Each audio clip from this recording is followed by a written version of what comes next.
So আমরা এখন এসেছি মাঠে আবার আজকেও, কারণ এখন আমরা কি করতেছি বিতিশা? সবজি নিতে। আমরা এখন নেব, কারণ বাড়িতে রান্না হবে সবজি, তো সেটা এখন আমরা মাঠ থেকে নিতে এসেছি।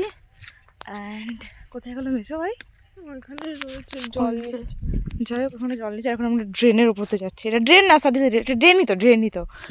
যাই হোক, সব জমিতে জল দিচ্ছে। সেই লাগে দেখতে আমার বেশ। গ্রামে আমাদের ওখানে এরকম চাষবাস হয় কম হয়। এই জন্য এসে বসে রয়েছে, সবজি দাও চলো। এই দেখো পেঁপেটা এই যে এই গাছ থেকে নিল, আর ওইদিকে আরো আছে। বল কি? এখন আমরা আরো একটা পেঁপে নিতে যাব। এই যে প্রীতিশা গেছে পেঁপেটাকে নিতে। আয় আয়, পেঁপে মাখা করা যায় প্রীতিশা, টেস্টি হয় খেতে কিন্তু। এই যে পালং শাকগুলো বাঁধাকপির মধ্যে মধ্যে হয়েছে, এখন ওগুলো তুলবে। এই যে বাহ, ভালো তো বেশ। এগুলো এখন নেব।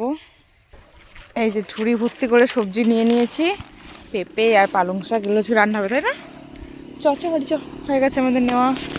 তো টাটা, বাড়ি যাই। আইব না ঘোড়া, তুই চালাবি, চলো।